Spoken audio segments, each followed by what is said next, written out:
house with the man himself, Mike Mack. I kind of think you as the booking, artist development expert. You got a lot of titles, brother. Okay, yeah. You know, artist development, promotions, booking, management. What did I miss? That's it. You sure? No, I'm not sure.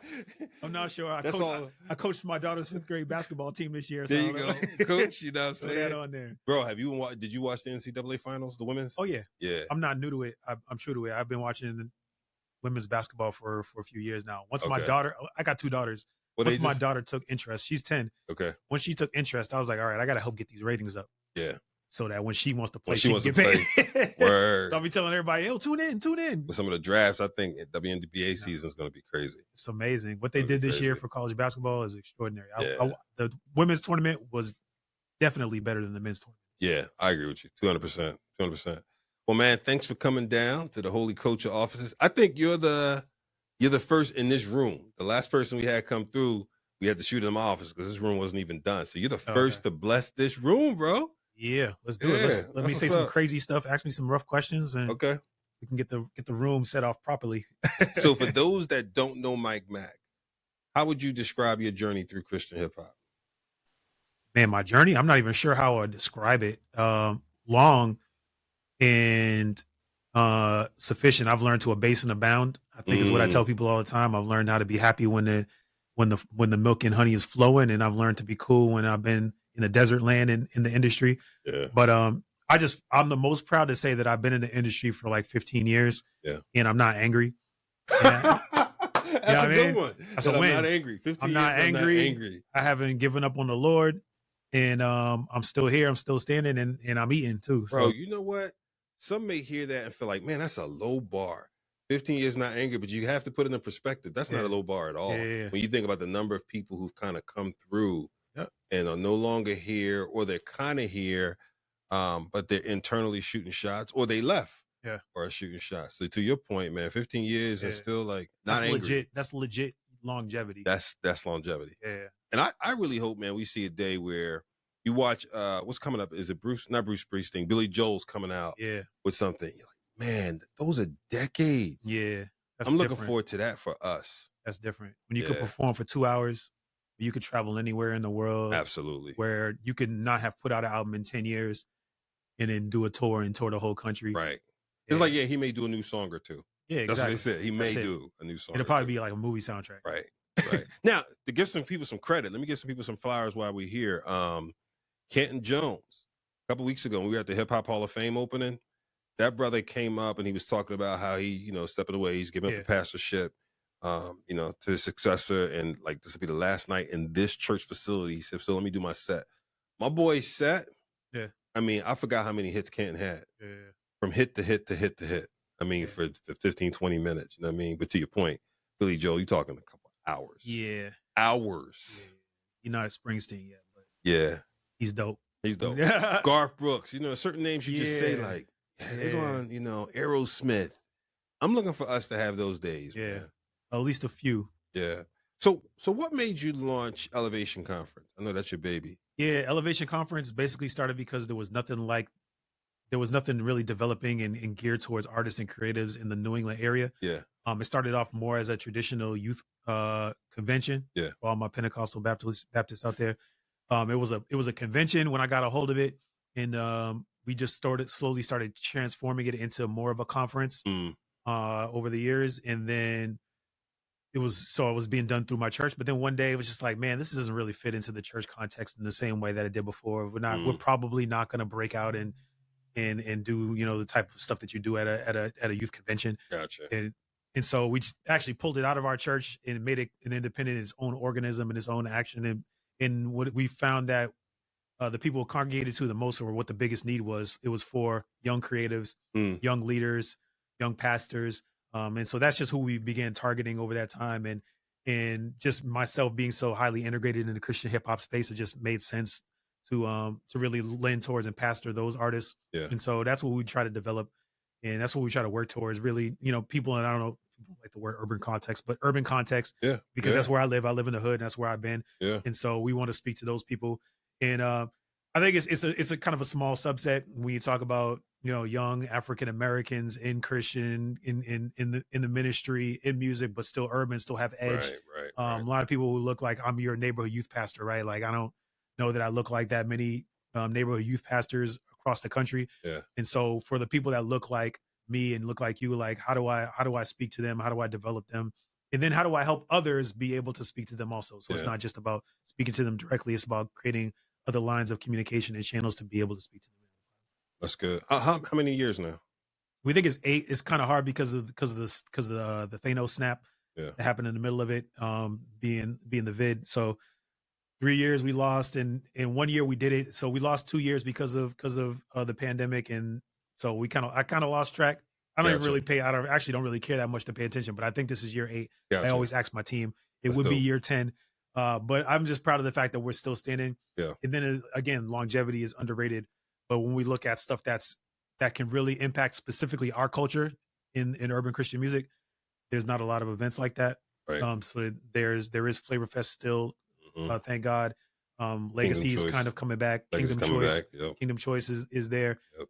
But there's not a lot of things that are just geared towards cultivating Christian hip hop culture. So I'm super excited and enthused and love the fact that I'm able to do something like that. Yeah. And that's how I know that it's worth it, because I could do another conference that's really CCM or just a traditional, bring in a giant preacher that everybody knows, bring in elevation worship and sell 5,000 tickets. Right.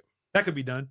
But then it's like, all right, what if I just did something specifically for Christian hip hop and specifically for young urban creatives? Like, can you fill that room with people? Is there a hunger for that? And so every year that we do that, it feels very edifying. It feels very much worth it, even though it's very challenging, because again, it's a small subset of music. Yeah. There's not a million Christian hip hop fans out there. And so to be able to do that is a great feeling.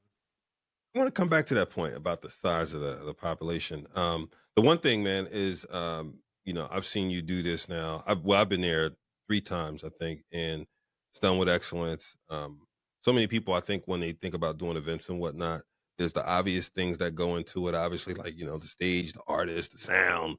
But I think there's so many other things that have to happen. I was going to say the devil's in the details. The details are the details, right? Yeah. One of the things I've noticed about some of the people we talked about, Flavor Fest, Kingdom Choice Awards, used to be Rap Fest, definitely with you, is the team. Like, I've seen the team show up consistently, man. I think that's a leadership thing to talk about a little bit. What helped you develop the team that you have and has kept that team in place? I think, I wish they were here to speak for themselves, but I think I think a lot of it is consistency, being someone who's dependable, having a clear vision. If you're going to follow along with what I do with Elevation, like, you have to buckle your seatbelt and really have big faith and be willing to put yourself out there. As my team, the people who work with me, I'm not going to name their names because I might forget one of them, but they're also integral in making my chaos make sense and trying to contain it, because I'm a vision guy. Yeah. I'm not a big detail person. I'm a big picture. I'm a macro person. So I have to surround myself knowingly with micro people. Absolutely. Right. Knowing my own weaknesses, even though I daylight as an accountant. Do you? Yeah. I didn't know that. Yeah, I would have never guessed that. It's ridiculous. I would have never. I don't look like an accountant. You don't you don't come across as an accountant. It's not about the look. I've talked to you a lot of times, man. I would have never guessed accountant. Yeah, accountant. Absolutely not. Finance for the past 10, I cannot 10 see plus you in a years. 10 key. Yeah, just sitting there, balancing journal Excel entries, spreadsheets. transactions. No, People trust me with their money. No, that's the shocker for me today, bro. Yeah, that's it. I don't know why. I don't know how, but by the grace of God, I've been doing accounting at Boston University for years. Wow. Yeah. Look at that. Look at that. So that shows you that left brain, right brain thing. Left brain, right brain is real. Real. I'm very much left and right brain, which is finding that sweet spot. When you find creatives that can kind of sit there and dabble there, that's a beautiful thing. To go from journal entries to talking to artists, man. Yeah, and being creative, right? Yeah. Wow. Free your mind is very challenging. But so my team is a lot more of those micro detail oriented people who can keep me stabilized. Yeah. Because when I go into Elevation, let me tell you what it's like me planning Elevation, right? So Elevation, here's a great key. Elevation is next month, May 31st and June 1st. So it's over a month. I just locked in the venue today. Right. You just locked in today. 6 weeks. 6 weeks. Wow. Okay. So not the same place as last year. Not the same place. It's been a different place every year, pretty much. Every year I've come. Absolutely. Every year it's been a different spot. And every year, in every aspect of the conference, I try to lean on the Lord to sift through stuff for me, like even where it's gonna be, Right. how it's gonna be there, who's gonna be there. Right. I usually send out a bunch of invitations for people, like, Right. hey, I'm not gonna pay you full price, but if you actually, really care about the culture, you want to come make an impact, let's do it. I'm trying to Right. make it reasonable. I'm not gonna waste your time. Right. But whoever comes. And so a lot of times what that means is I don't even know who's gonna be there. Like right now, if you ask me who's for sure gonna be at Elevation this Right. year, I got Me. yeah, I'll be there. Me, my team. I got 50% of the lineup. That's dope. And though. so we live on this fringe of Yes. like if you're gonna rock with me on this, like you really have to be fearless. And I approach it in a completely fearless manner. Right. Like I'll have glimpses what I feel like of what the Lord's gonna show me is gonna happen there every year. But knowing exactly what's gonna happen, I don't even seek to know that. I Yeah. kind of just go in there and I'm like, Lord, what are you gonna do? Like this is gonna be crazy. Sometimes I'm in the back watching. I remember last year, for a great example, at the worship session, what the Lord showed me was that we were gonna do a worship songwriting workshop, Mhm. and then that was gonna bleed somehow into a concert. Gotcha. Right. And so I knew who was supposed to be performing at the concert, but I didn't really know when and how. Gotcha. That makes sense. So the people were coming to me before the concert was supposed to start, and they're like, when's the concert start? Hmm. I'm like, after worship, after the songwriting. They're like, what time? I'm like, when that ends. And so like the DJ's like, what does that mean? Right. And, the sound man is like, what does that mean? And I'm like, that's what it means. When this ends, this is going to turn into that. Yeah. And so and the beautiful thing is I got to explain it to my team 2 months in advance and say, hey, this is what's going to happen. And I don't know what that looks like. That's crazy. And they're like, oh, okay. Like, That's whatever. crazy. And then so when it happened, they're like, oh, like, so Scooty Wop is supposed to perform. He comes up to me by the sound booth and he's like, so what, like, you want me to rap? Because this doesn't feel like a rap environment. I'm like, no, probably not. And then the DJ's like, yo, do you want me to go up on stage and get my table set up and start spinning music? I was like, you'll be able to tell. So you're really fluid. Oh, mad fluid. Okay. Yeah. So I'm like, we'll see what the Lord does. We'll see what the vibe is like. Yeah. And then somebody was up there worshiping and they did spontaneous. They had people coming up from the audience singing songs spontaneously. And then one of the worship leaders was up there singing. And it was just a point where I was like, all right, Scooty, now it's time for you to go. Interesting. And then he went up there and Scooty did not rap. Interesting. He didn't rap at Kingdom Choice Awards. Yeah. Yeah, he moved with how I move. Okay, but basically you're basically saying then you create the scaffolding, but then you leave room, man, for the spirit to move. Yeah. That's dope. It's not a conference. It's not like built in. Maybe that's the Pentecostal convention aspect of it. But it's just like, I want to be able to move like that. Yeah. And it's terrifying. Elevation comes with turbulence. Elevation comes with fear. Yeah. But where you're at the highest point in the plane and it rocks a little bit and it's nervous and you can't see. Like my flight today, I looked out the windows because there was a lot of turbulence. We did one of them big dips. Yeah. Where you'd be like, I thought I was not afraid. Well, you also were flying Frontier. I flew Frontier. So I'm a man full of faith. I'm just joking. Hey, Frontier, if y'all want to sponsor, y'all need down. a sponsor. We're down. Y'all need a sponsor. Frontier, holler at me. Yeah. But so it was one of those moments where the plane really rocked. I looked out the window and I couldn't see anything. Yeah. And it's just like, do you still trust that the plane is going to land now that you can't see anything? Or now you scared because you can't see anything? Right. Like, would have seeing the ground and everything there made me feel better? Maybe. But when we're in elevation, like, you can't always see when you look out the window. You don't always know what's there, but you got to trust that you're going to get to the destination. That's good. And a lot of years, the Lord just tells me the destination. He doesn't tell me what's going to happen in the air. Ooh, that's good. That's good. Hey, y'all, first, let me say this too. I don't want y'all to think I'm rude, man. I would never do this when we're interviewing, but I ordered food for Mike, so I'm checking on his food. Yeah, check my pliable. Your playable is playable. Playa. Your pliable. Playable, we get in trouble. Yeah, exactly. Pliable is on the way. So let me ask you this.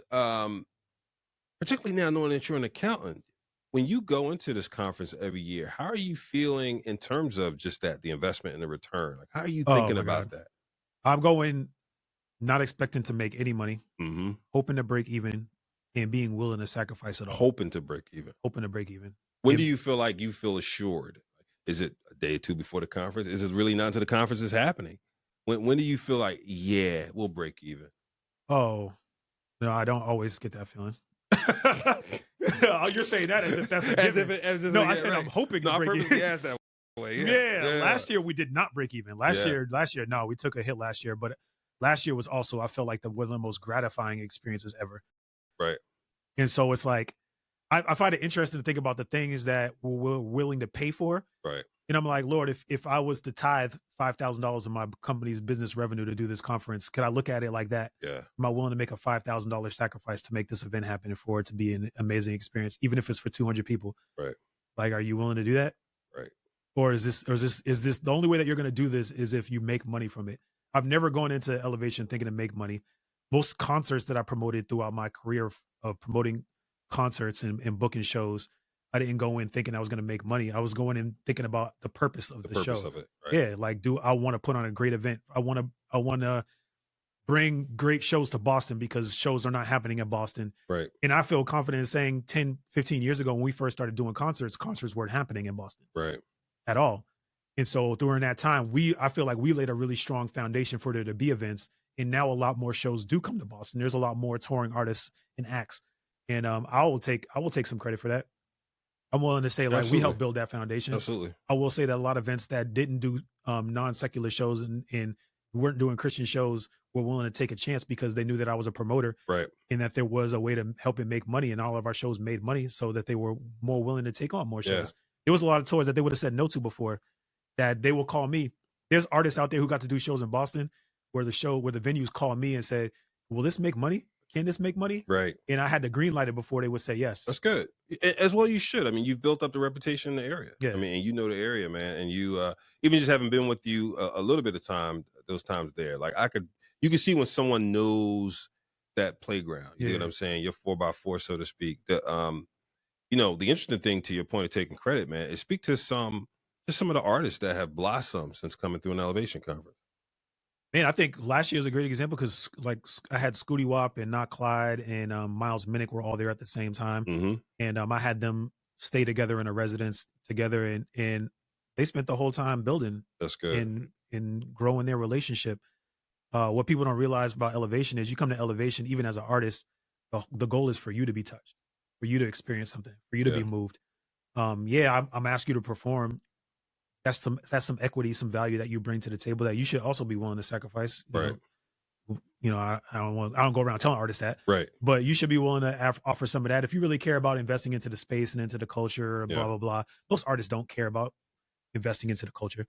They care about their bottom line. They care about getting their 5-10K per show. And so when I say, look, I got the only Christian hip hop conference that happens in the country this year, maybe potentially, besides like one other one, like we said, are you willing to come help grow that or be a part of that? Right. Most 9 out of 10 of them are not. Right.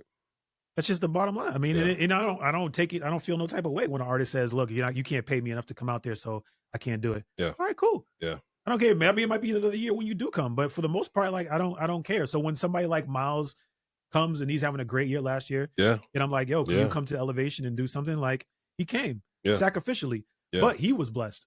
Yeah. That's good. I'm not looking for something. That's good. I'm not looking to make money, as I just said. Yeah. And we didn't make money. But so I'm still going to make sure you have an extraordinary time, that you're blessed, that you get paid something. Right. And like I said, those guys left blessed. Miles, and I feel like I can say this, Miles was like, yo, I saw some stuff here at Elevation. I got to implement at Glowfest. I impacted the way that he's going to do Glowfest. That's good. And I saw it because I went to Glowfest right after that, and I could see it. Like, he added in an element of worship and stuff like that because he saw it could be effective, and he saw how we did it at Elevation. That's good. And they was rocked by that. Even I bet Scooty's performance at the Kingdom Choice Awards was impacted by it. What he felt at Elevation. Because I'm like, yo, you don't go in there with your preconceived notions of what you're going to do at a performance, not as a Christian artist. Right. You got to go in there just like any other pastor, any other minister. You got to come in and check the room. Yeah. You got to see what the Lord says about your set. That's good. A lot of artists come in there. I know a lot of artists who do adjust their set when they get to the venues, which is great. And a lot of artists need to take more time to adjust their sets based on what the Holy Spirit is telling them. Mm-hmm. That's good, man. That's so be good. Like, when I walk into a space, Lord, what does this audience need to hear? Out of my catalog, what do I got that they need to hear? Or what do I need to touch up so that I can make a great yielding impact? to this Holy Spirit. You got to yield to it. As Christian artists. Yielding. Yeah. Like, you got bops. Like, you got stuff that people expect to hear. But I see, like, Scooty didn't do spin back. He might not have did that. You don't always do it there because there's a confluence of that. He sang, because he's a worshiper. He sang, bro, and it was good. And it's good. It was good. Yeah, he sang. It was unexpected, but it was really good.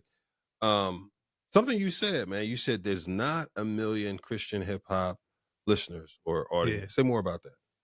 I mean, I'm sitting in Holy Culture Radio, so I can't tell you nothing. You couldn't quantify for me with metrics.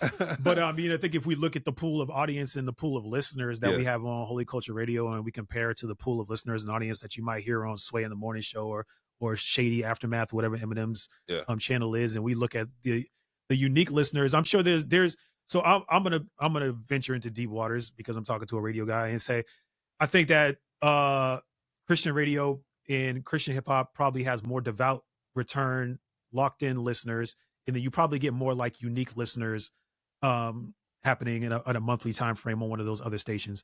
Meaning you'll have somebody who might be like in the car in their rental and they don't know what to do.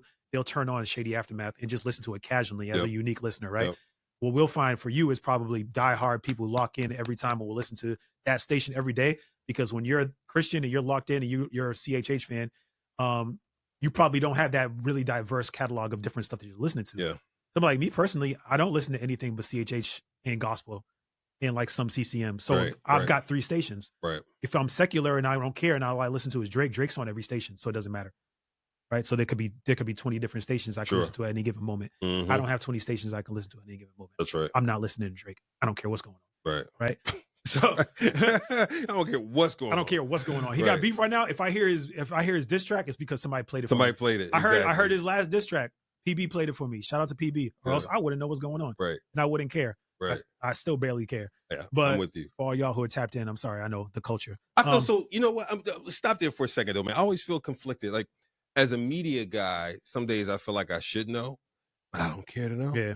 And then I'm blessed when I think about I've got 18 shows. Yeah. And so that means at least 18 show hosts and DJs. Yep. And so they got it covered. They got it. So just so you know, sometimes when I look ignorant about certain things happening in secular hip hop, it's by choice. Yeah. Yeah. For me, it's by choice. It's And by choice. I pay attention to the news. Yeah. So I'll pay attention to headlines. I'll read stories, but I won't listen to music. Yeah. I'll watch a lot of guys' interviews. I will too. do that too. I will read some of the There stories. you go. So we're not ignorant, and Yeah. we're not trying to be, you know, what is it? Be so separate. heavenly minded. Yeah, so be separate, abusing. North be good. Yeah. Yeah, like that's not what that means. But so we're not trying to be that. Right. But we're also just not ingesting the food. I don't want the content. Yeah. I look at the menu. I know what every restaurant is serving on their menu, but I'm not gonna go in there and Well eat. said. I love that, bro. I don't want to well get said. sick. That's gonna be a clip. It's gonna be a meme. Yeah. That's a good one. That's a good one.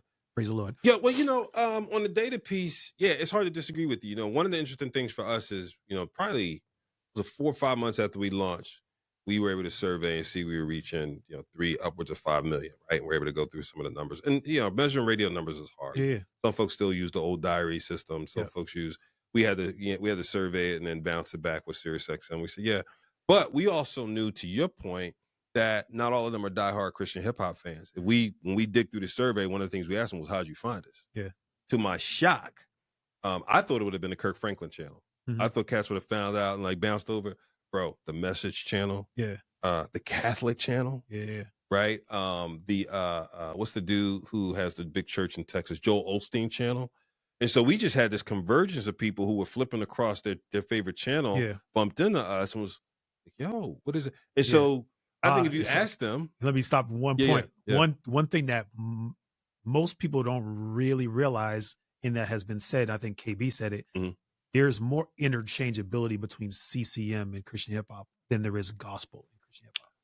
Now we could talk about that for a month, but I don't know if that's us or if that's the music though, because I agree with you on what happens. I just struggle with is that the way folks play together, right, and the way sometimes gospel and CHH don't play together. They don't play together, right? CCM plays with that's exactly CHH. It. If you go to the CMB music conference coming up, right, you can see clearly the CHH and CCM in the house, right? It's real. Gospel is absent. Gospel.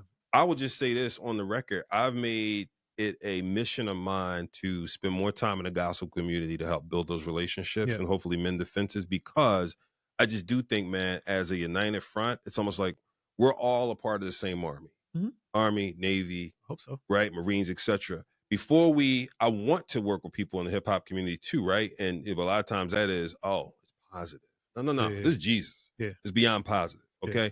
I feel like us who believe in Jesus should be on the united front first. As a priority. You get what I'm saying? So I'm trying to spend some time there. Now, I'm not saying I've broken down any fences or barriers, but I'm talking more with the folks at Stellars. I'm talking more with, I'm a member of the National Association of Gospel Radio, and we're trying to like figure out how to work it in. It's interesting having conversations with people, to your point, because We taught the programmers as an example of like, you gonna play some more CHH? Yeah. Like, well, Yeah. I mean, I don't know where I would put it in Yeah. the mix. And so I help them. Like, well, if you playing Pastor Mike Jr., Yeah. I can tell you right now, this song will go nice Yeah. right after Pastor Mike. It would seem like a transition, but yeah, it's always, to me, it's been one of the most perplexing things as a young Black man growing up in church all my life. Yes. To see the resistance from Black gospel fans that they give to Christian hip hop fans, and to see it be a lot more welcomed by CCM fans into there because of so many varying characteristics. I don't want to speculate so much, but like even I just know what I know growing up. My friends who are super diehard gospel fans, they don't want to hear Christian rap. They don't like rap, period. And they just don't like that. To be honest, they don't really like CCM like that. Right. They like worship, right? Which is that common worship is the mainstream version of CCM. Yeah. Right. Yeah. So CCM is already a mainstream thing, right? But if you're talking about amongst religious listeners, worship is like that one thing that we all agree on, right? That you can worship. And so worship finds this middle ground and kind of bridges that gap. But Black gospel doesn't seem to be as receptive. Yeah. And I don't know. We working on them. We get, I mean, we're in the Stellars this year, right? As nominee station. And thank God. Stellars. Yeah. If y'all are out there listening too, y'all should please be listening to this guy. Oh, we have love. We have love. Big shout out to Dennis. Dennis, thank you for everything you're doing with us, brother. We need that intertwined in there because we don't want it to be like the Grammys where people who are getting awards is just shocking and confusing. And that can be easily avoided by having somebody like you in the room who can solve a lot of those issues right up front. Now we're getting a lot of, I will say this, and I want to get back to you, just one point. So our average listener say it's 25, 45, male, female, professional, skews higher income because they're paying for SiriusXM. This is discretionary money they're spending for radio. When we listen to the testimonials from them, you can tell a good portion of CCM, but a good portion of gospel. And the way I always picture it in my mind is you've got a 42-year-old Black mom picking up the kid from school. She's listening to Kirk. Child gets in the car. He wants to hear, again, a little somebody. Something. She's like, hold up. Right. And they find us. And they both look at each other and go, oh, peace. It's our common ground. That's the common ground. Right. And so we found that with a lot of parents. And a lot of us who are like, I don't know how old you are, but I grew up on gospel and CHH. You know what I mean? So a lot of us are in that listenership as well. So we're seeing it. And so we want to use this moment, man, to make it a movement, quite honestly, and bridge that gap. And for those who are in gospel music, I will say to you this: we've watched the gospel industry contract, I think 2-3 years in a row now. And when you talk to people about why it's contracting, I think the answer is always the same. The gospel industry continues to appeal to an aging and dying demographic. Well, if you want to bring, younger folks in the church, new wineskins for new wine. We're here to be partners. We're not trying to replace you. I think the unfortunate part about, not unfortunate necessarily, but the driving factor ends up being, well, we also have to realize that this is the church, right? This is the church. This is the church's mentality that maybe even the Black church is just getting older by itself. And thus the music of the sound of the Black church is also getting older by itself. And I see a lot in our area in New England, there's not an embracing of young leadership in that young leadership having that young sound.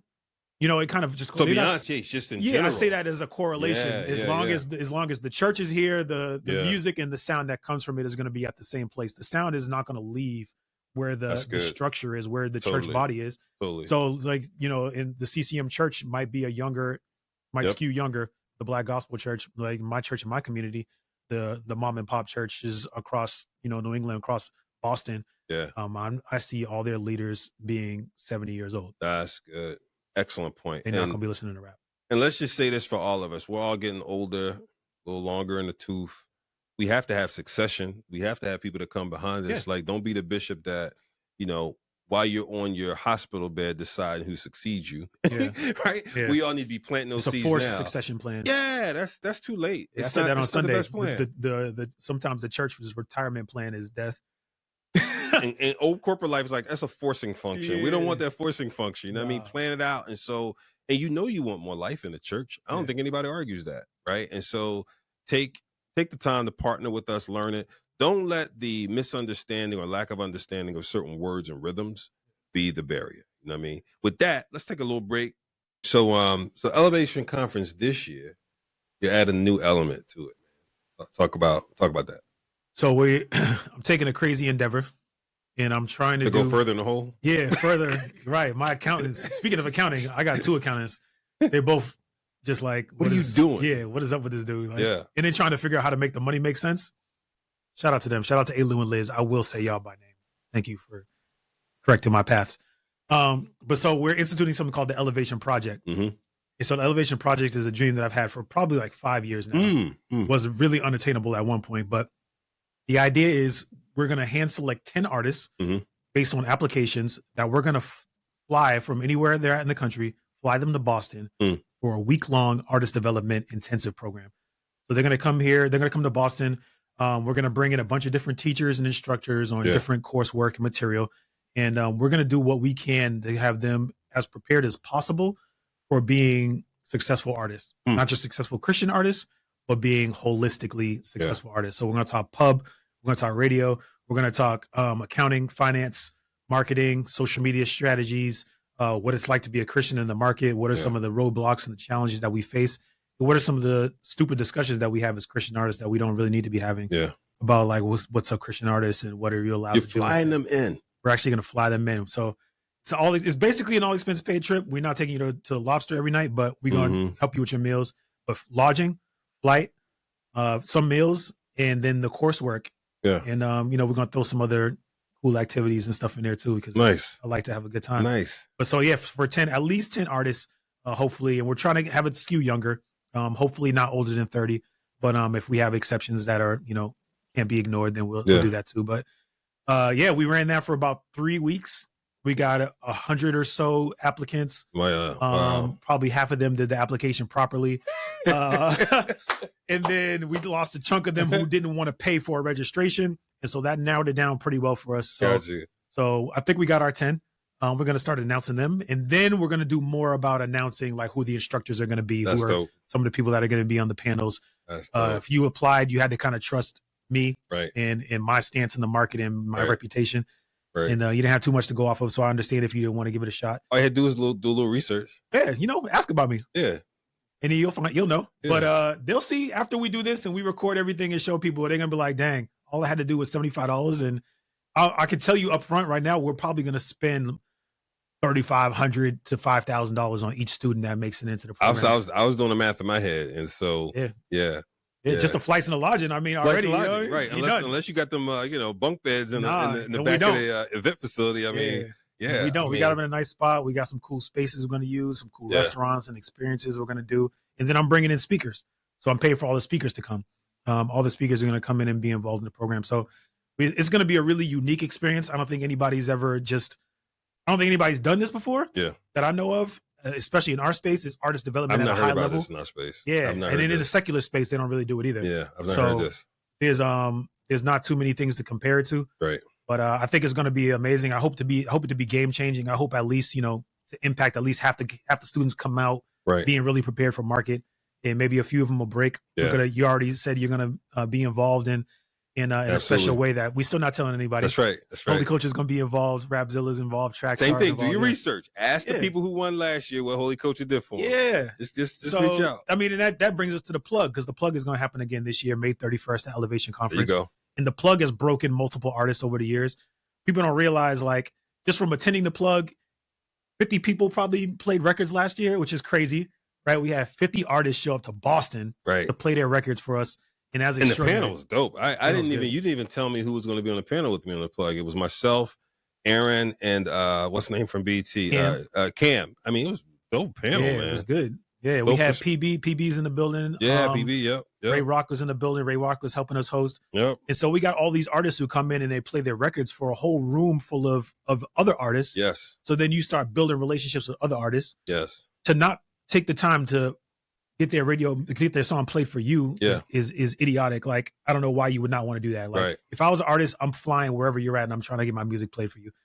Aaron, who's a genius when it comes to events and planning. Absolutely. And then to be able to play your music for someone who directly works at BET. Directing the gospel video channel and all that stuff at BET. I mean, come on. It's wild. Yeah. And then, like, I'm the number one booking agent in the space. So, like, these are the opportunities in our space that I feel like people take for granted. Yeah. To be able to come in and be able to hit all those markers, to be like, yo, I could see somebody from radio, yes, from event planning, from booking, and from television all at one time. Yes. I don't want to pay. Nah, no brainer. I have no mercy for. I have no pity for nobody who has that mentality. No brainer, bro. You know, and so I feel kind of hesitant asking this question, knowing you're about to do this intensive. I know you're not going to give too much away, but I'm going to ask you anyway. What we talked about some of this on our drive here, man. I feel like sometimes when we look at a lot of different businesses, there's a part of the recipe that helps business be successful, right? There's always you're an accountant. You want predictable numbers. Yeah. You want to know, like, okay, in a certain business, industry and vertical, the return should be 3x or 5x over 12 months or 18 months, so on and so forth. I think that's incredibly difficult to do in the artist and creative space, right? But what happens is people can often look at a pattern they think they see developing and say, I want to follow that pattern.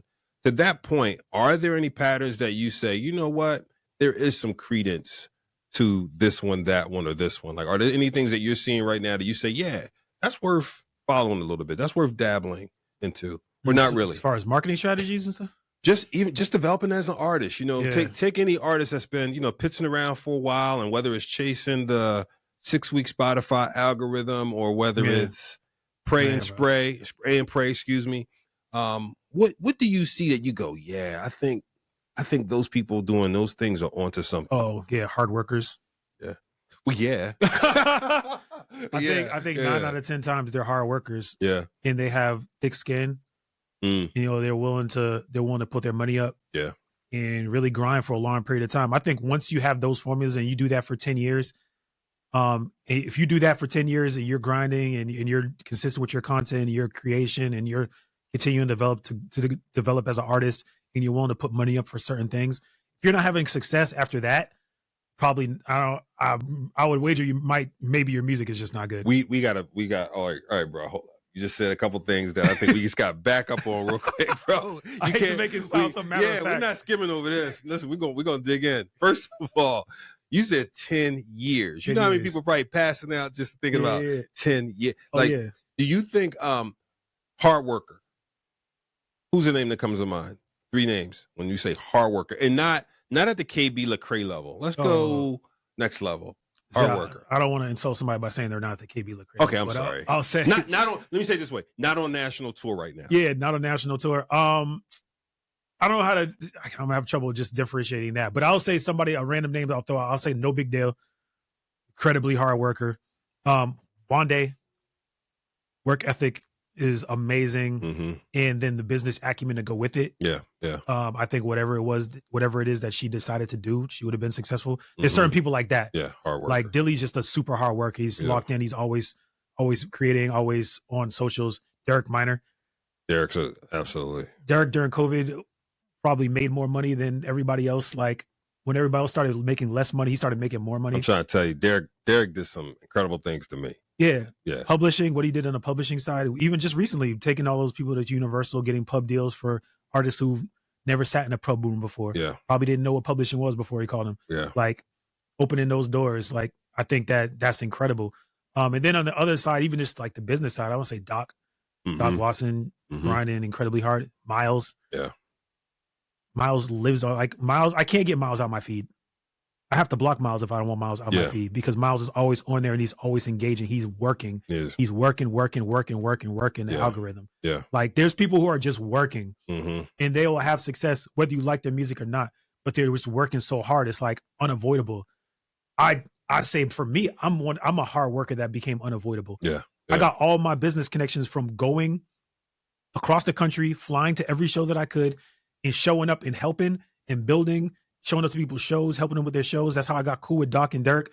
I will fly out to everything that they was at and introduce myself over and over again. Yeah. Like, it's me again, it's me again, it's me again, it's me again, it's me again.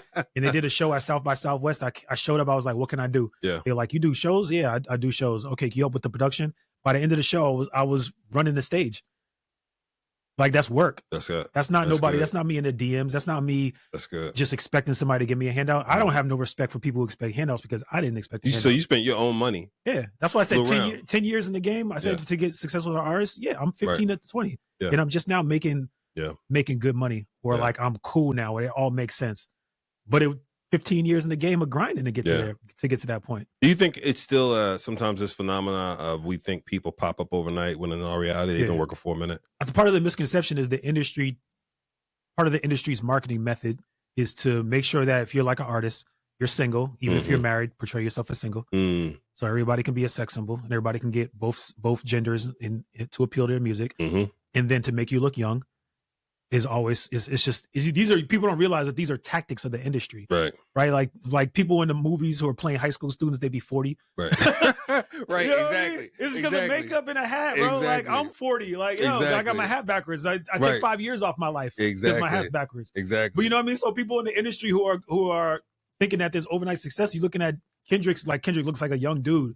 Kendrick's like about 40. Yeah. Most of the people don't hit their stride until they're 30. Right. Most people don't put out their best work until they get into their 30. You know what I mean? Like the first couple of albums, you might have one that gets you pop, but you don't hit your blueprint until you're like 30. You don't win a championship in the NBA until you're 30. You get, what's that, 28, 29 is like the year where most players, great players, win their first chip. Jordan, LeBron, Jokic, like there's like very few exceptions if you look at the age. So people take for granted the age part. And because of social media, everybody on social is young, right? Right. So you expect while you're young, you should be able to do it too. Yeah. But people don't realize there's 250 million influencers on these social channels. Yeah, there's 50 that are big, but that's a 0.00001%. Hey, listen, don't skip over that, y'all. That's like Spotify numbers. That's like oh man.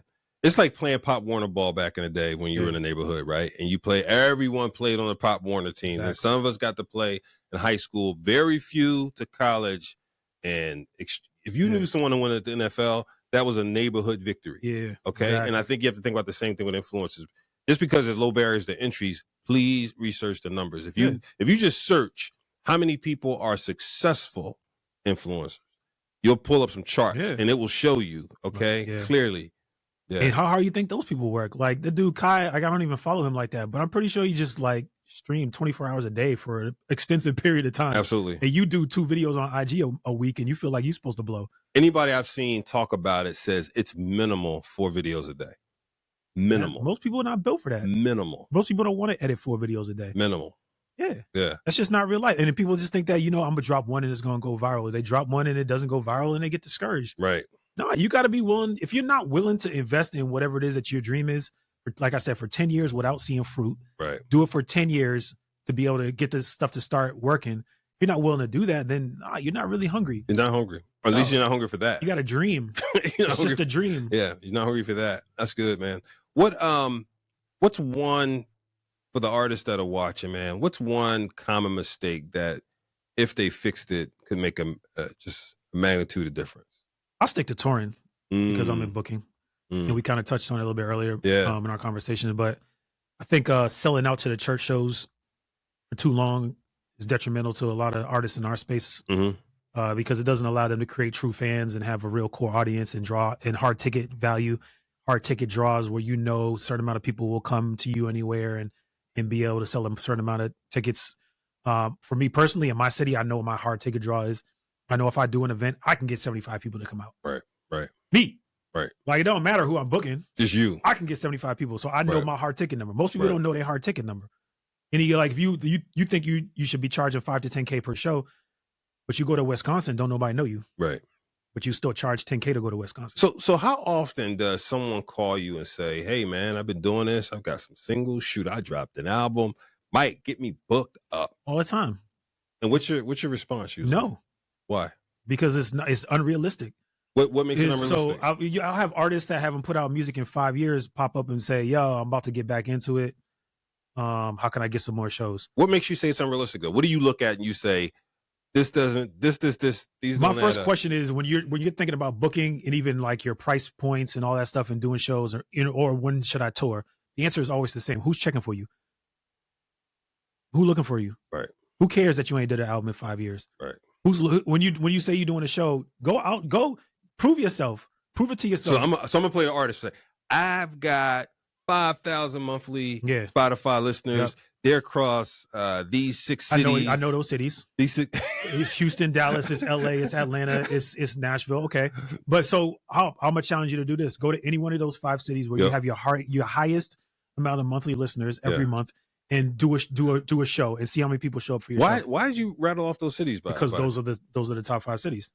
Period. For everyone. You're not special.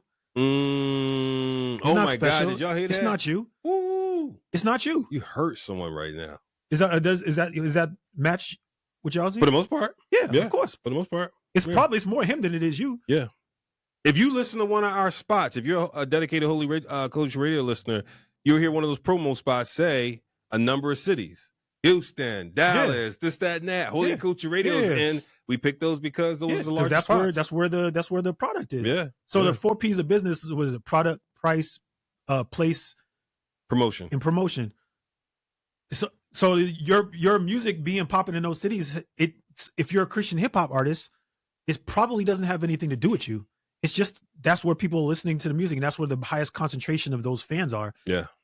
When your top city is Nebraska, and you're not from there, it's like, oh shoot, like how you get 20,000 listeners and monthly listeners in Nebraska, right? Because nobody's doing that. You're getting the same listeners that everybody else gets because your fan is a fan of the genre. They're not a fan of you. So, and conversely, if you're in a city like where we're near, Philadelphia, which is not one of those cities, and your numbers are really banging, it's like, man, it's really impressive. You've cultivated a nice market in your hometown. It's because you're probably actually an artist. Yeah. And most probably actually most people are not actually artists. Most people are just these cookie cutter fill-ins that just fit a type. He's probably actually see what happens to you after you have your player, bro. I just want to make sure you understand the increase in the energy after your play. After you had breakfast finally at 3:00 in 4 o'clock in the afternoon. You're asking me the good questions now. Before it was just rattle off some stuff about me. But now you're asking the direct question. This is how I talk to artists. Yeah. Because y'all don't need me to lie to you for anything. But for you if you want to be successful, there's certain things that you got to do. You got to actually be an artist. You got to develop your own fans. Who's checking for you? You know how many emails I get where they say, I'm looking for an artist for $4,000. Who you got? Right. They didn't hit me up and say, yo, I'm looking, can I book Jay Bonnie, like whatever your name is out there? And you think people are really checking for you like that? Half the time they're not. Half the time they just want a Christian hip hop artist. Yeah. And I can name 6 people and they'll be like, which one of those 6 are? They don't know them. So they're trusting you and your judgment. Yeah. Half the time they don't care. Half the time they're just like, I'll just be like, this one's available. Yeah. Or these are artists that are signed to my label. These are artists that I suggest. Most of the time they're cool with it, but it's pretty interchangeable. Yeah. Because the artists are pretty interchangeable. There's only so many artists with a really, really unique, concrete brand where people will go anywhere in the world to see them. And they specifically are just like, yo, I got to see this artist and I got to pay to see this artist. And you know who those artists are because those artists go on tour and they do well. And if they're not doing that, then that means they probably can't. Whoa, Mike. All right, listen, I'm not going to edit this out. I mean, because this is just raw truth. But man, I know it's painful for some folks to hear many artists are interchangeable. Yeah, most of them are interchangeable. Yeah, it could be anybody in most of these spots. I remember one time a DJ said something I thought was so interesting. I don't want to say his name because I didn't get his previous clearance, but we were talking about somebody who did a song. And as we were in the conversation, he said, oh, anyone could have done that song. Yeah. He said, anyone could have done. He said, that song has nothing tied to him and his brand or his story or anything. Anyone could have done that song. And he went on, I'm inferring a little bit, but it was almost like you need to do songs that are memorable relative to you, your brand, your story, your audience, right? And so I remember when he said that, it really, really hit me. So for you, outside of hard work, that consistency, that time investment, are there any other things that kind of break through that crest where you go, yes, I am willing to work with you. I am willing to see what we can do to get you booked? Outside of those factors that you previously mentioned? That's pretty much it. And then the other factor is just like, I want to make money too. I have a business. Right. So just like you for radio, like I love you, but if your song stinks, I can't put you on Sirius. That's right. Don't get me started. Yeah, I can't, right? It's not my it's not my fault. It's nothing, it's business. Right. And so for me, it's like, I'd love to book everybody for shows, but everybody's just not checking for most people. And do me a favor on that. I'm sorry, man. Slight tangent. Do me a favor. Don't also say, well, then what you're playing must not have the word in it because we won't play your song. That's not it. Yeah. I'm gonna tell you that's not it right there. What we're playing has the word in it, whether it's direct, whether it's through storytelling, metaphoric, etc. Don't make this about the songs aren't substantive enough. Yeah. Because we won't play your song. That's not the problem. Yeah, if you play your music on your Instagram and nobody wants to hear it, it's not going to change when you play it on Fully Culture. It'll be louder. Yeah, it'll be louder. Yeah. But if you play your music for your friends and they don't really rock with it, do your friends play your music when you're not around? When they're not around. Boy, I'm telling y'all better take some notes. Mike's asking some hard questions. I mean, this is something that you guys just ask yourself as an artist. Like, how many artists do you look at and you're like, I see brand. Right. I know exactly what this guy stands for. I know exactly who this guy is. Right. And a lot of times that kind of leads itself to more of that success and that not being interchangeable. Like Drake is just such a specific guy. Like when you start categorizing other people like by them, that's how you know. You'd be like, oh, this is kind of like a Drake sounding dude. Like people in CHH would be like, yo, what's he sound like? You'd be like, well, he got that Drake kind of vibe. Like that's when that association comes in. You know what I mean? That's artistry. So one of the things that's interesting, man, and I love that you're an accountant, by the way. Now, like I feel like there's something else we have in common. We both have this affinity for numbers. Yeah.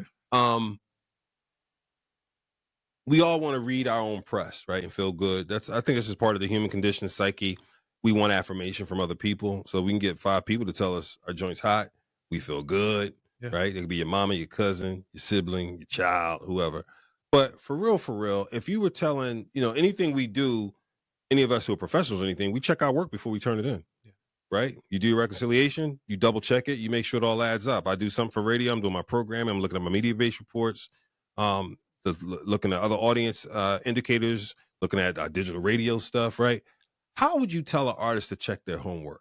Like, what would you say in terms of, you really want to know where you are? Yeah. Here's some things you should look at. Is it the Spotify monthly numbers? Is it chart metrics? How do you think about it? Yeah, chart metrics is better than the Spotify monthly numbers, I guess. For me, it's the ultimate barometer is go do your own headline show. And who comes to see you?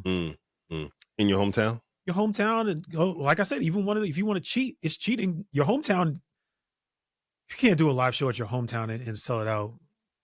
And if you're new, I guess I understand that. But 100 seats, 150 seats. Yeah, if you've been doing shows for a long time and you can't sell out your hometown. Yeah.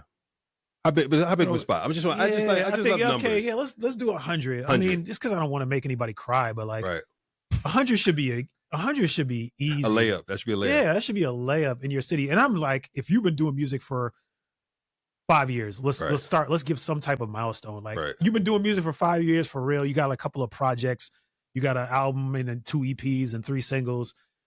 You can't do a show at your hometown.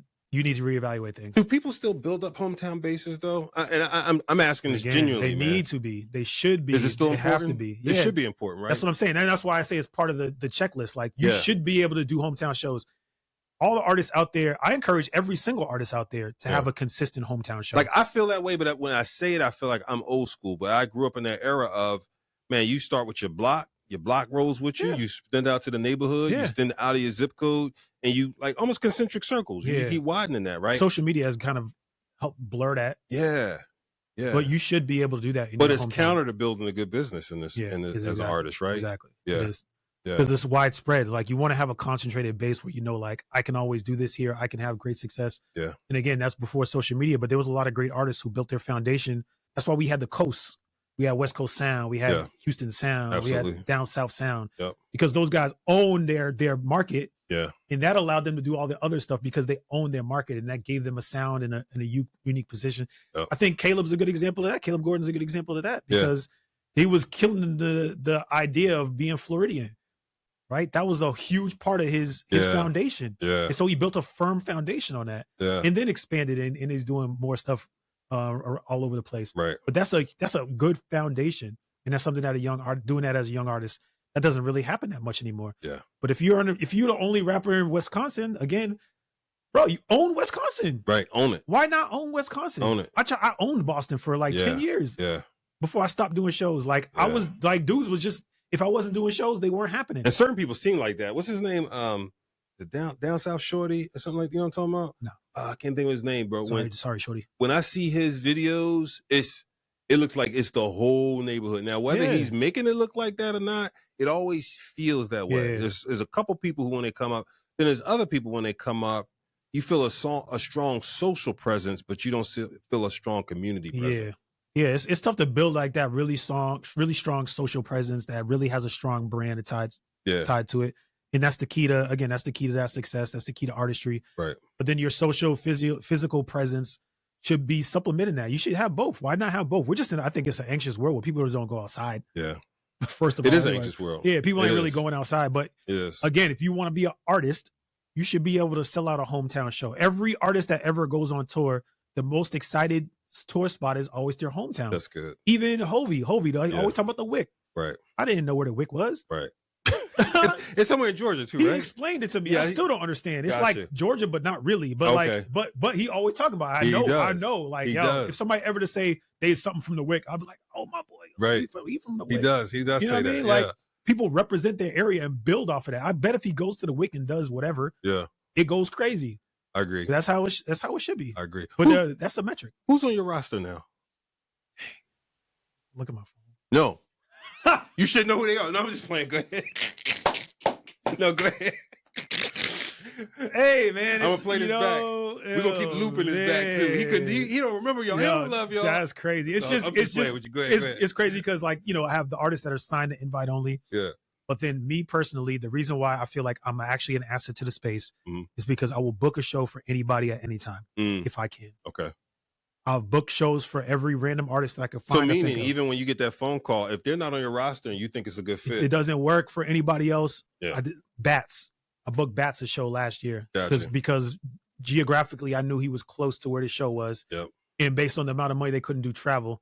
So I was like, I got a guy who might be able to drive there because he lives close. Okay. And I booked that show for Bats, and that's the only show that I booked for him. Gotcha. Because it just worked. I booked shows for Mission. Yep. Because he's out there, and I'm like, oh, you looking for somebody out there? Is he in what? Yeah, he's on West Coast. He's West Coast. Yeah, Okay. Sacramento. Okay. But so like Miles, like those people who are not on my line, I booked tons of shows for Miles. Miles not signed to me. I booked art, but that's just my thing. Like, I'm like, yo, if I can put money in anybody's pocket, I want to put money in anybody's pocket. That's good. I booked shows for Lecrae and Andy. They didn't even know it was me. That's good. I ran the play.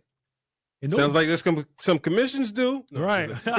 Exactly. They don't even know. Like, but I'll run the play. Like, one year I got to do Mike Todd's stage for Transformation Conference. Got you. So I booked the whole lineup just to help out and just to make sure that it went smooth and I could be a one-stop shop because I know all the other agents. Gotcha. But I put the whole showcase together for them basically. That's good. I didn't get paid from but one or two people. That's good. But it doesn't matter. I run the play. I actually, spoiler alert, this is going to be weird. I care about the space. Bro, that's not weird, man. That's not weird. I think there's several of us that do. Yeah. You know what I mean? We're several. And that means 5 or less. Less than 10. 10 that I know of. I'm a pessimist. Let me qualify that I know of. That you know of. And what I mean by that is there's nothing wrong with being an artist and being behind the scenes, but I do think there is, when you're 100% behind the scenes, I do think you develop a different purview, and I think the work needs to be respected as that behind the scenes, right? If you in any other corporation, you're not a lot of times, like, you're not a server in Chipotle and in corporate running a certain department, right? We need more people running departments, right? And we need more people who want to do it. And not that it's wrong to grow your own strong business. We want your business to be strong, your ministry to be strong, but that you're concerned about the ecosystem growing. Yeah, there's not a ton of people concerned about the ecosystem. Yeah. There's a ton of people who just want to figure out how to make money, and they utilize the ecosystem until it gets them to a certain level. And then once they're ready to outgrow the ecosystem, they cast the ecosystem aside a lot of times in order to be able to expand their wings as if the ecosystem is what's holding them back. Yeah.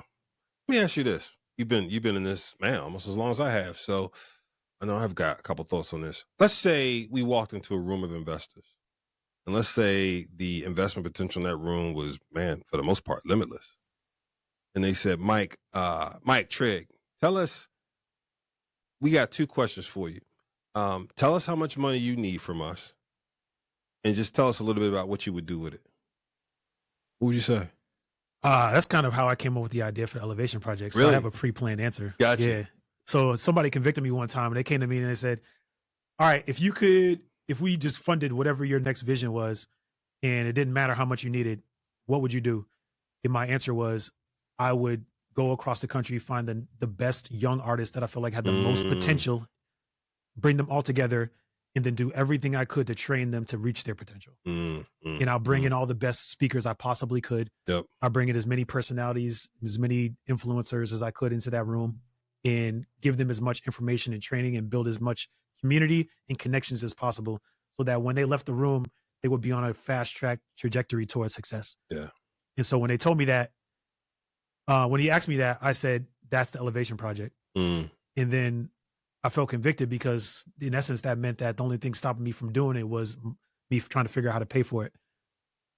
And so I haven't figured out how to pay for it, for the record. I'm still looking at a deficit, taking an L to do this. Yep.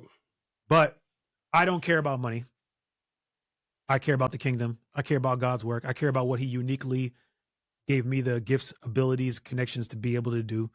And then I say, if I were to take all of that and squeeze the rag bone dry, it would be the Elevation Project. That's good. Because I could churn out 10 artists that can help shift music culture. And you could turn that into I hate to say the word machine because sometimes that has the wrong connotation, but you could turn it into a regular process where maybe right now it's annual. It could move to biannual, and then it could move to quarterly. Yeah. Oh yeah, we could syndicate it. We could record it. We can pitch it to TV. We can do a bunch of different things. We're going to try to do all that. But again, I always go in like, if I didn't make any money off this, would I still do it? All those artists out there who say, yeah, I'm for the kingdom. I'm a mission. I'm for the whatever you're for. Would you do it if you knew that you weren't ever going to make money from it? Would you still do it? That's when you know you love it. Yeah. That's when you know it's mission. And I'll tell you this, I've been doing Holy Culture we had a 20 anniversary last year. I've been around, almost all of the 20 years. I've not made any money from Holy Culture. Yeah. And I've been cool with that. Like, it was always ministry for me, man. It started. All the people beating down his door, mad because you can't get on the radio, mad because you can't get stuff played, mad because of all this, mad because he wants you to pay for an ad. We don't charge for that. Yeah, don't say that on the radio. Well, not for artists. Sorry. We charge sponsors. We need sponsors. Yeah, he needs sponsors. But I'm saying it's not a money-making endeavor. Nah. And so the unfortunate part is we deal with artists who are 9 out of 10 times completely in money-making endeavors. Yeah. Completely the strategy is for them is how they're going to make money, right? How they're going to generate wealth. Right. And meanwhile, you're over here trying to prop them up. Meanwhile, I'm over here trying to care for their spirituality and trying to help fans and everybody grow. Yeah. And then we have to front face with artists who are, for the most part, trying to figure out how they're going to get rich. Yeah. Yeah. It started off as God's work, and then it became, how am I going to pay all my bills and not have to work a day job? I want to do music full time means I just don't want to have a day job. I want to be able to rap all the time. Right.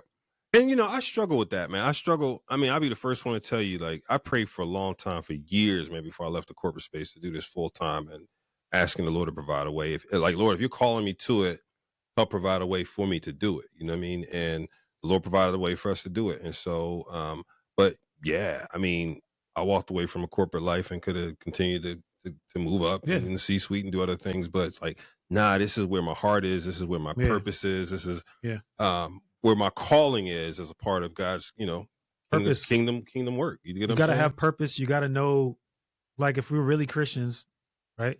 Like I said, we're really artists. We're really Christians. If we're talking to you, if we're not talking to you, then this doesn't apply to you. Right. But you should have some purpose wrapped up in this. Got to have purpose. You shouldn't. And that's why. Got to. Oh, I'm about to preach. That's why we should not be looking at Instagram and seeing 65 artists doing the exact same thing with the exact same message in the exact same style, formatted the exact same way. That's no way. Shots fired, John. There's no way. Who's being creative? Why is everybody in a field with a microphone hanging from the sky while you're rapping your 32? He said it. I wasn't even planning on saying that. He said it. That might be the pliable. But I'm saying, I'm not editing. No, I don't want you to edit. But I'm saying, like, how can we lack creativity as Christian artists? I think it's our problem. We lack creativity. We're scared maybe the church has trained us not to be so free as to just do whatever we feel like God has implanted in us. But we have to be the first to do something at some point. Why do you think there's so much imitation? Imitation is the greatest form of flattery. People see it and they say, well, this, I guess this is what works. And I think there's a lack of actual creatives. Like, maybe a lot of these artists just really aren't creatives. Or do you think there's a perception that is the formula? Yeah, I think that's part of it. I think they see it and they're like, oh, this is what you got to do. But again, how are you differentiating yourself? If there's 40 artists who are all doing that same exact thing, are your bars going to differentiate you from everybody else? Yeah. Well, is the way that you shoot gonna different? If you're not even, some artists don't even go as far as to change the way that they shoot it. Like I said, they're in a field, they're on a street, it's hanging down, they're in a staircase.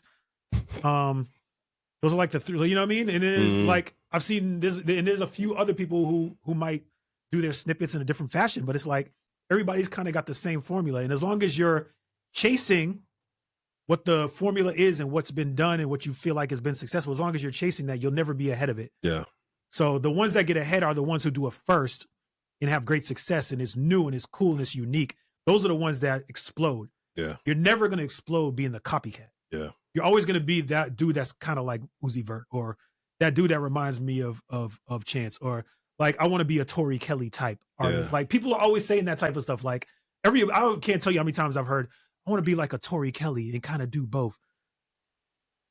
Like you think Tori Kelly was looking at that like, I want to be a Tori Kelly? No, she had a vision, and hopefully it's from the Lord, and she walked in it and it created this. Yeah. I think Chandler Moore probably had a vision, saw what the Lord was having to do, and walked in and was in position and became this incredible worldwide, almost known worship leader. Yeah. But it wasn't a formula that he was following that we've seen. But now every time you turn on YouTube, you're seeing people just copy that Chandler, that Maverick City's format. And now they're all just cookie cutters. Right. And so you're never going to be the one that explodes and breaks it open, as long as you're copycatting and following what's new, what's different, what it got. That's why even for me, that's my standard.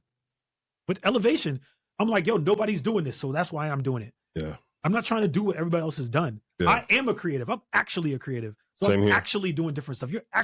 What you're doing is unique and cool and different. And nobody else has the, I was going to say, cojones to do. Had to catch myself. Yeah, to do what you're doing, to do what I'm doing. Who else is going to spend? I'm going to spend like $50,000 to fly 10 artists to Boston so that I can do artist development. That's there it is. Almost ridiculous. There it is. It's almost silly that I'm going to do that and risk all my money.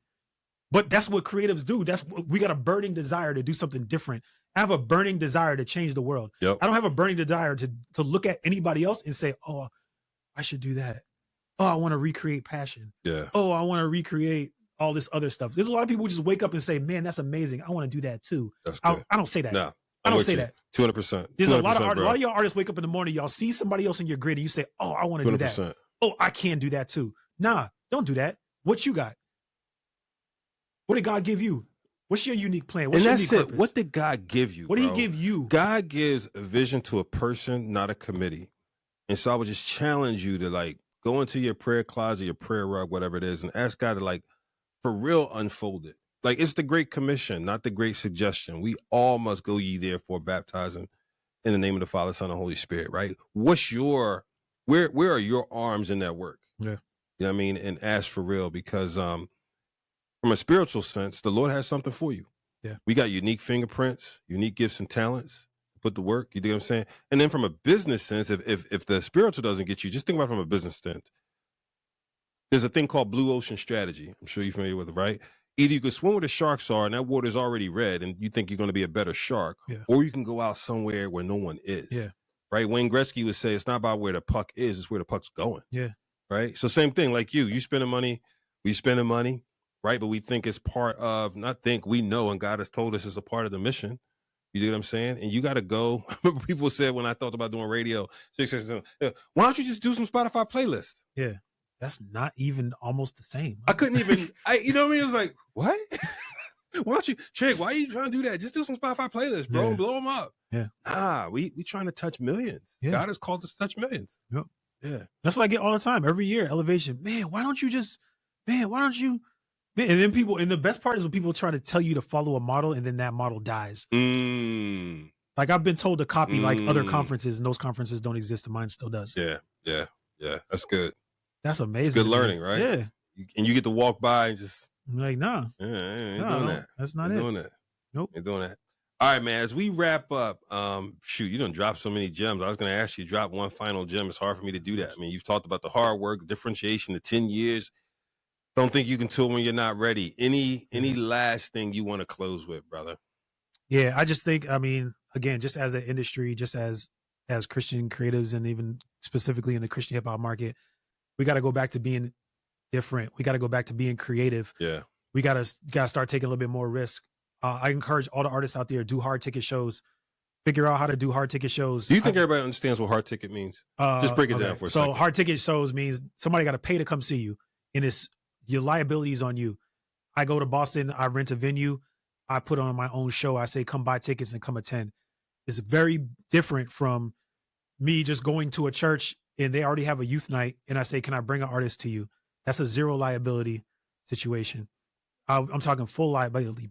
Bet the bag on yourself. Yep. Bet it on yourself. All you artists who you do 50 shows a year, but every single one of those shows is you popping up at a youth group. I venture to say you're not truly expanding and not truly embracing what it means to be an artist. At some point, people have to pay to come see you. We play the church circuit in Christian hip hop.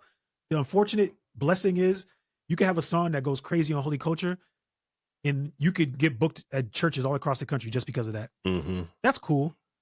But the church is paying them. The church will pay them, but they're not taking any economic risk. No economic risk. So they take the economic risk. It's not a hard ticket sale. Yeah, it's not a hard ticket sale. And because you're just, if you play that circuit, now that fan base is like almost your end all be all. You're never going to outgrow that. You're never going to expand outside of that. You're kind of just, like I said, an interchangeable piece within that circuit, because they might flip on the radio tomorrow and hear a different artist, and that'll be just their new one then that they just tap into, whatever song is hot that month. Yeah. You got to figure out how to build up your own structure. Don't take every church show. Don't pop up at every church conference. Don't take every free performance. People need to pay to see you. You're going to be an artist. You're the product. People got to pay to see you. You got to have some value. Yeah. You got to equate some value to yourself. Don't be everywhere doing everything. That's good. Hey, y'all, a lot of nuggets. And I make money off that. That's the great. I say it all the time. Right. I make the most money off of church shows. Do you? Yeah. Yeah. Because again, it's a B2B sales. Like, it's easy. It's easy. They call me. They're like, yo, we want this dude $10,000. I'm like, bet I'll make it happen. Take a commission, roll. But at the end of the year, I say, hey, bro, you really should take less of those. But as long as you do. Think about that. The person who could earn off of it saying, I'll take less for the betterment of your career. I do, because I book a lot of church shows every year. I'm at, since starting Invite Only, I'm probably at like 300-400 shows booked.